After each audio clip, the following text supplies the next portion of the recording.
चीन में किसी की आज़ादी बस एक पल में छीनी जा सकती है और ये कोई किडनैपिंग नहीं बल्कि एक सरकारी हुक्म है जिसे कहते हैं एग्जिट बैन।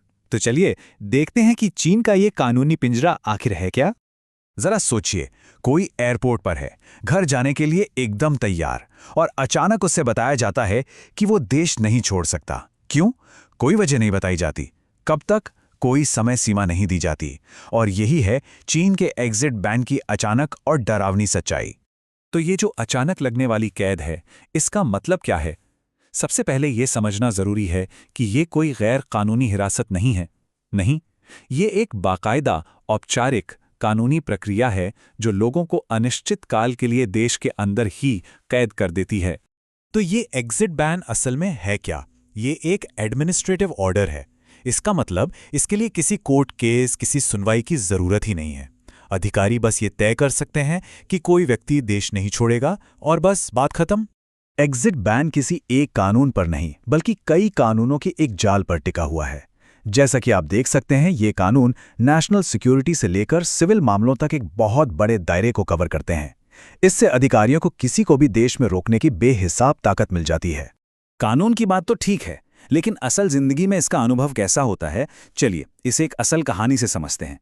ये कहानी एक विदेशी मैनेजर की है जिसकी जिंदगी एक पल में एक बुरे सपने में बदल गई। सोचिए, एक यूरोपियन कंपनी का मैनेजर चीन में अपना काम खत्म करके घर लौट रहा है। एक आम सा दिन, एक बिल्कुल नॉर्मल सी बिजनेस ट्रिप का अंत। लेकिन एयरपोर्ट पर कुछ ऐसा होता है जो बिल्कुल भी नॉर्मल नहीं है। और प्रोसेस इतना सिंपल और इतना शॉकिंग है कि आप यकीन नहीं करेंगे। कोई ड्रामा नहीं, कोई लंबी चौड़ी पूछताछ नहीं, बस कंप्यूटर की एक स्क्रीन जो कहती है आप नहीं जा सकते। और वजह? एक जांच में सहयोग चाहिए। कौन सी जांच? कब तक चलेगी? इन सवालों का कोई जवाब नहीं मिलता, बस खामोशी। ये एक ऐसे ही शख्स का बयान है जो इस हालात से गुजरा है। इससे पता चलता है कि जहन में कैसा बदलाव आता है जब कोई एक बिजनेस ट्रैवलर से एक बंधक बन जाता है। मोल भाव करने की सारी ताकत खत्म हो जाती है। इसके नतीजे बहुत भयानक होते हैं।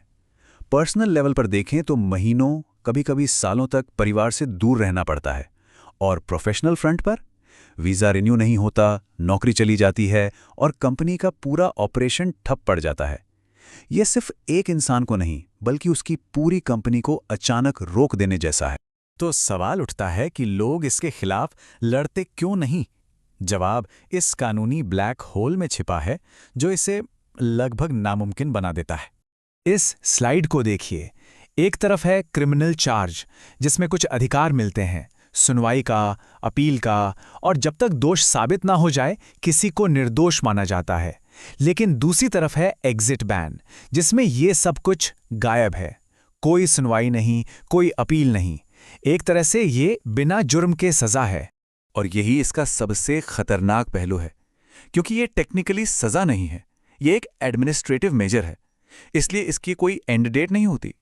जेल की सजा तो एक दिन खत्म हो जाती है, लेकिन एग्जिट बैन वो तो सालों साल चल सकता है बिना किसी उम्मीद के।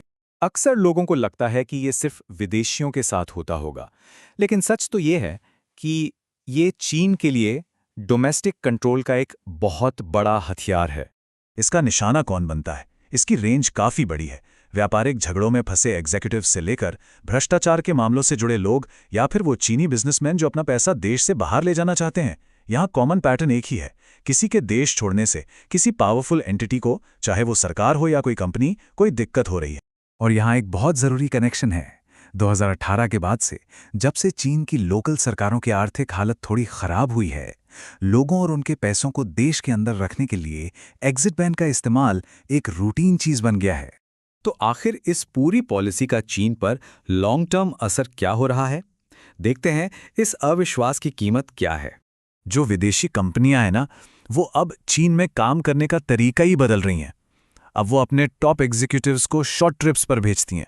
कोई भी अपने परिवार को ऐसी जगह क्यों लाएगा जहां फंसने का डर हो, है ना? और बड़े बड़े फैसले वो अब चीन के बाहर से लिए जा रहे हैं।